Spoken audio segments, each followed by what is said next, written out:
Ini yang luar biasa. Kata apa? Ini menimpa, saking langkanya menimpanya gimana? Betul. Jadi kalau untuk ada yang menganalisa penyakit ini ya, di Indonesia ada yang membuat catatan juga dia dokter gitu, bahwa untuk penyakit ini memang langka ya, disebutnya langka gitu, karena di Indonesia sendiri perbandingannya bisa 1 banding 1 juta orang. 1 banding 1 juta. Masya Allah, la haula wala quwata illa billah.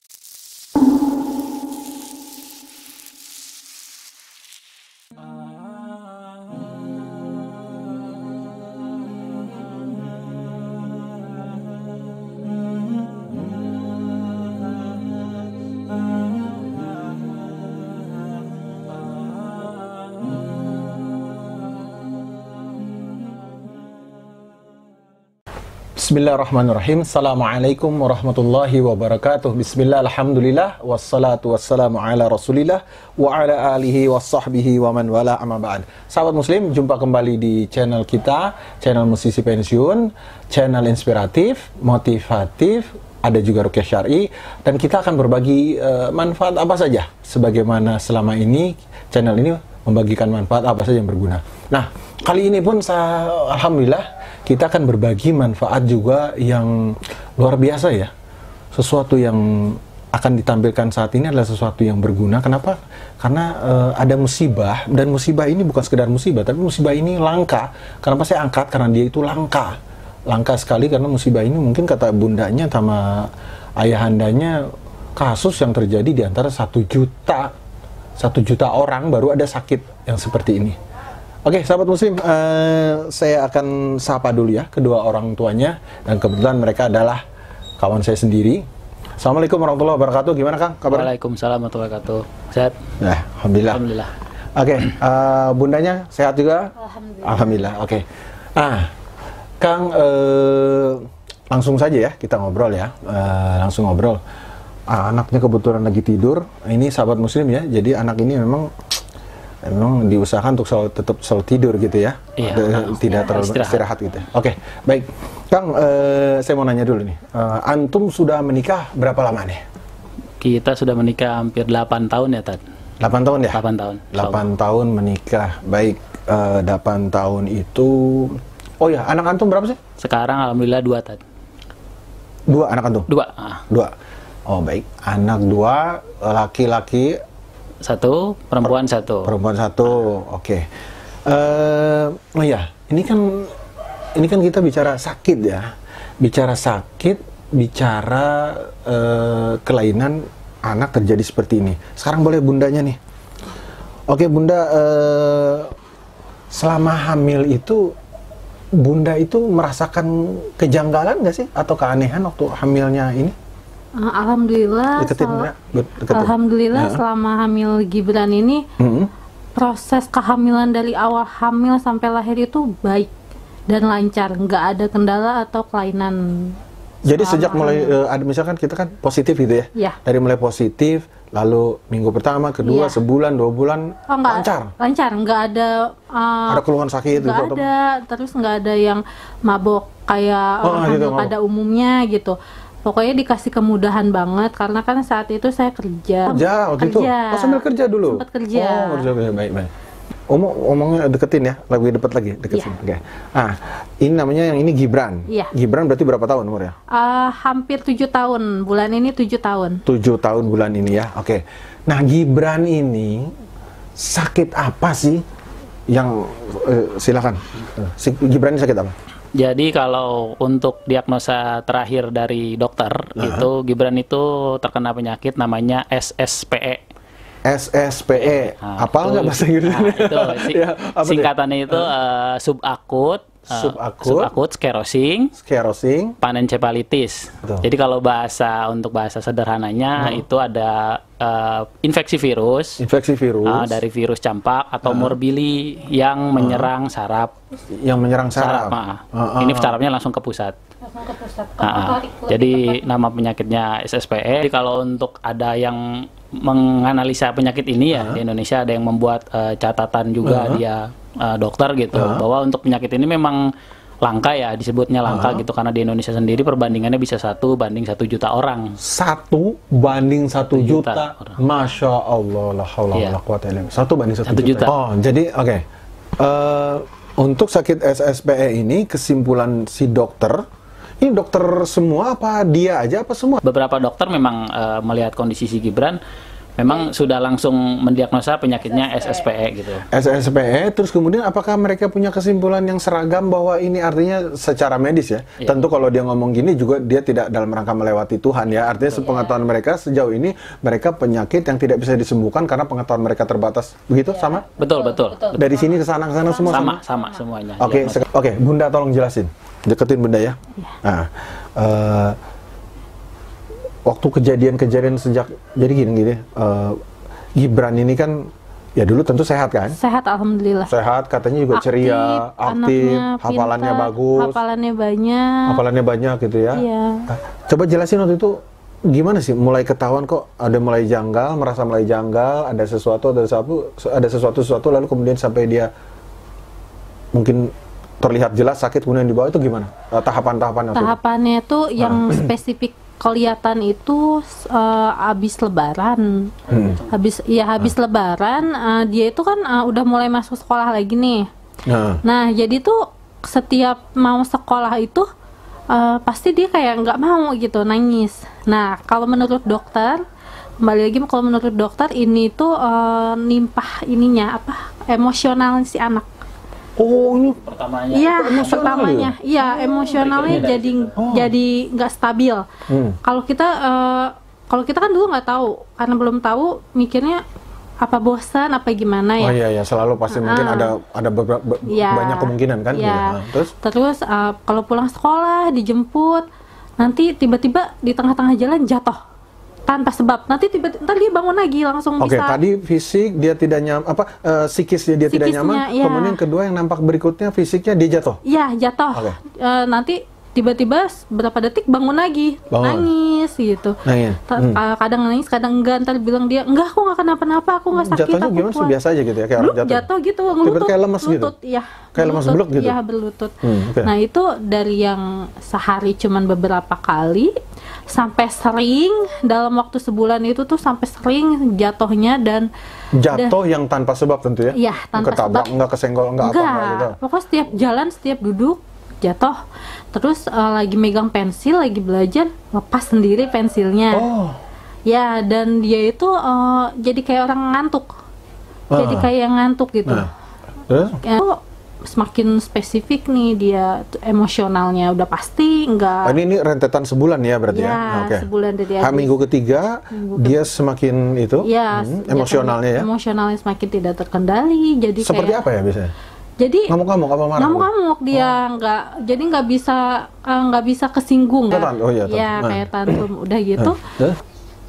Besok paginya dia tiba-tiba nggak bisa bangun, lemas gitu, tapi masih ngomong normal, lancar gitu. Ngomong ya, tapi kali ini lemesnya banget kayaknya. Iya, lemes. Hari Senin itu saya inget banget, hari Senin lemes, tapi anaknya masih kayak nguatin diri, soal kayak mau bangun. Besoknya ke salah satu rumah sakit ibu dan anak yang ada dokter spesialis saraf anak.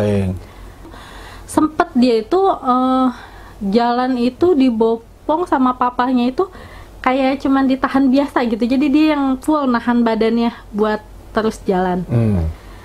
Sampai akhirnya berapa hari dari situ, hari ke-10 tiba-tiba malamnya itu agak lemes, jadi kayak mau nangis tapi dia nggak ngeluarin suara, kayak sedih gitu anak. Terus paginya lemes, tiba-tiba lemes, abis dimandiin, dijemur, lemes gitu, kayak nggak ada daya anak ini tuh. Jadi kayak ya gitulah, ya, kita tumbang lah, kayak baju digituin aja udah lunglai gitu. Masuk ke rumah sakit itu jadi disarankan untuk MRI sama EEG pada saat itu ya. Udah tuh kita MRI, kita EEG. Hasilnya tuh dibacakan oleh dokternya bahwa memang ada kista, dibilangnya ada kista di otak kecilnya. Hasil dari scanningnya itu ternyata ada kista di otaknya. Nah, waktu pada saat itu dokter kan, jadi untuk masuk ke pada saat masuk ke HCU pertama itu kan dokternya beda nih dari dokter yang sebelumnya. Dia menyarankan untuk dibedah, gitu. Si dokternya ini menyarankan untuk Gibran dibedah kepalanya gitu.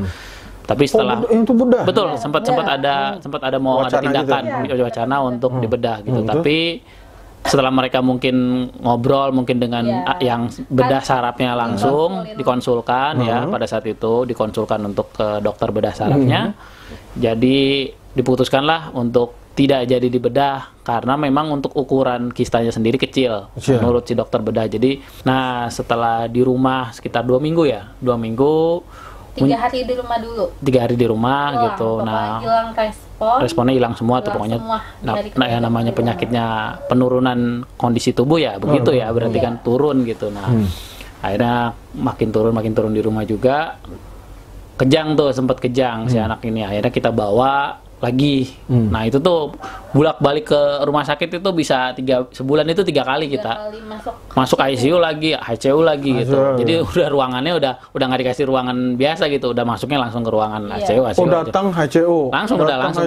Itu selama sebulan itu 3 kalian lagi. Sama dokter perihal penyakit ini yang Ibam alamin ini, kemungkinan terburuknya sekalipun dijelaskan. Ya. Apa kemungkinan terburuknya? Yaitu penurunan sampai ke nggak adanya. Jadi artinya apa yang terjadi sama anak ini, dia akan terus mengalami penurunan. Iya, penurunan. Gradasi penurunan kualitas kesehatannya terus. Iya. Sampai dia vonisnya kalau menurut ilmu kedokteran sampai ke meninggal gitu. Iya, ada tetangga di sini yang menyarankan untuk dibawa ke salah satu dokter saraf di daerah Cilangkap. Daerah Cilangkap ya? Ya. Untuk terapi di sana ya? Ya, dan Bismillah kita coba datang ke sana. Baik. Kita coba menghubungi dokternya. Dan dokternya itu dokter ya? Itu dokter. Dokter. Dokter syaraf ya? Dokter syaraf. Ya. 7 bulan terapinya itu hanya listrik saja apa ada herbal? Iya, kalau untuk obatnya herbal. Alhamdulillahnya tuh obat yang dari dokter yang diberikan itu herbal. Herbal. Terapi lainnya hanya seperti itu ya? Iya, kalau terapinya terapi fisik lain mungkin apa totok-totok itu nggak ada. Belum ada. Baru itu aja. Baik. Tadinya seminggu 2 kali, sampai sekarang kemudian seminggu 1 kali. Ya. Kesana berapa biayanya? Kalau awal-awal sih 1 juta ya. 1 juta sekali terapi, ya. Berarti seminggu 2 kali, berarti 2 juta. 2 juta berarti 1 bulan 2 kali 4, 8 juta tadi. 8 juta? Ya. Itu belum ongkos dan lain-lain ya? Betul. Masya Allah. Herbal belum juga tuh? Itu udah sama obat. 1 juta itu sudah 1 juta sudah termasuk obat herbal dan lain. Betul. Ini tentang dari mulai yang paling menarik reaksinya apa sih dari Gibran ini selama waktu sakit ini yang menimbulkan baik taruh yang paling sedih dulu mungkin atau kemudian menimbulkan harapan itu apa? Jadi kalau dulu kan dia memang panas ya. Jadi kejang dibarengi panas tubuh, saturasinya tinggi. Terus di atas 70 saturasinya. Bisa 130, 40 pernah. 160 pernah. Kalau gitu. kata dokter rehab mediknya itu udah parah, itu harusnya udah dibawa ke rumah sakit. ICU harusnya. Karena kayak orang lari-lari ngelilingin lapangan, nggak berhenti kayak gitu saturasinya. Oke. Nah, sekarang apa nih yang membuat antum berdua melihat hidupnya ada apa ya? Harapan mungkin ya. Apa? Iya sih, alhamdulillahnya setelah kita rutinin juga. Iya, kita rutinin. Nah, di situ mulai itu kondisi tubuhnya mulai agak suhunya sudah mulai turun, teratasi. Jadi kita udah nggak konsumsi obat paracetamol lagi. Sudah dilepas paracetamol alhamdulillah. Dan awal di terapi itu ada nangis dia. Reaksi awal tuh nangis. Nah, itu yang kita kaget juga tuh. Kita kaget dan kita punya harapan di situ. Ya, jadi setelah ada nangisnya itu kita ngeliat, oh ternyata ke-trigger nih gitu ketika dihantarkan listrik ke syarafnya itu terpicu dia jadi nangis gitu. Di terapi itu nangis. Alhamdulillah gitu ngelihatnya dari situ. Makin kesini seringnya di terapi. Dulu kan pakai selang ya Tad. Jadi awal-awal tuh pakai selang. Gibran tuh pakai selang NGT. Jadi konsumsinya hanya susu pada saat itu, jadi nggak makan yang lain, susu. Nah, jadi hampir 5 bulan pakai selang. Udah gitu kalau makan juga kadang kesedak batuk apa itu ya gitu kadang ya. Luar biasa. muntah, selalu muntah gitu. Kalau dikasih susunya mungkin kebanyakan muntah gitu. Nah, akhirnya karena sering ke sana, alhamdulillah mulai itu kita bismillah mau dilepas deh selangnya. Sekarang sih baru nangis ya. Baru nangis. Cuman kalau ada kemajuan lain mungkin yang apa, mungkin gerakannya atau apa-apa? ya kalau untuk sekarang ini, nah dia kan spasme terus, selalu spasme kalau lagi sadar tuh spasme gerak. Kalau dulu tuh heboh. Kalau sekarang udah mulai menurun lah gitu. Cuman masih ada. Gerakan itu akan ada terus gitu. Berkurang berapa? 50%? Ya. Ada lah, insya Allah ada. 50% besar lah berarti ya. Masya Allah ya. Wah, buat sahabat muslim semua, ini karena memang keadaannya memang membutuhkan biaya sangat besar. Itu kan tadi baru hanya biaya untuk berobat ke sana ya. Belum lagi bahwa dia harus makan makanan yang bagus, nutrisi dan lain-lain, tentu biayanya sangat besar ya. Susunya pun khusus. Susunya pun khusus ya. Oke, tentu saya nanya juga kepada dia tadi, pengeluaran bulanan itu memang luar biasa, jutaan itu ya. Iya. Nah, mungkin bagi sahabat muslim yang mau ringan tangan dan lain-lain, beliau juga sudah masang di mana tuh? Kita pasang di salah satu lembaga filantropi ya, filantropi yang kita bisa.com ya. Kita ke sana, kita bisa. Kita buat antum yang mungkin lihat pada channel Ana, antum bisa mungkin bantu Gibran, semoga dia bisa melanjutkan hafalannya, semoga dia bisa kemudian membaca lagi Al-Qur'an lagi, dan kemudian dia menjadi hamba Allah yang soleh. Amin. Nah, antum bisa buka di kitabisa.com, atau antum mau menghubungin Ana silahkan juga, atau bagaimanapun kalau ingin bertemu, ingin punya simpati terhadap Gibran, karena Gibran adalah anak yang terkena penyakit yang langka. Bukan hanya langka, kalau 1 banding 1 juta itu super langka. Jadi kalau di Indonesia ada 100 juta orang, 200 juta, berarti cuma 200 orang dari se-Indonesia ini tentang hal-hal yang berpenyakit demikian. Semoga Allah yang Maha Kuasa, Allah juga yang menguasai India, Allah juga menciptai orang yang menyembuhkan di India, Allah juga berkuasa untuk menyembuhkan dengan caranya Allah sendiri ya, seperti itu.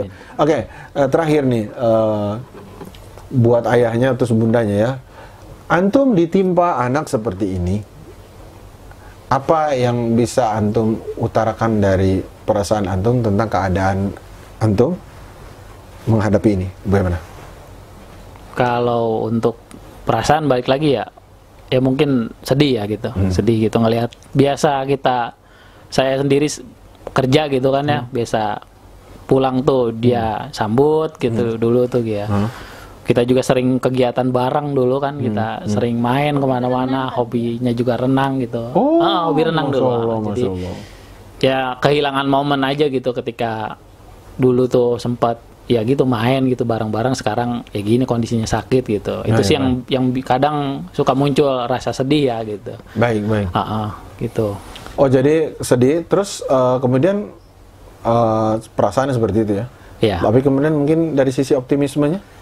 Kalau optimis, insya Allah sampai hari ini kita masih ikhtiarkan gitu ya. Yang penting pengobatannya tidak ada mengandung kesyirikan, insya Allah gitu. Tidak melanggar syariat ya. Tidak melanggar syariat, insya Allah kita mau tempuh gitu pengobatannya, insya Allah. Tentu juga hal ini kita sudah tahu bahwa dia sakit atau dia sembuh juga bukan semata-mata karena virus dan lain-lain, tapi karena memang Allah menghendaki dia sakit, menakdirkan dia seperti ini. Sekarang dari ibunya bagaimana?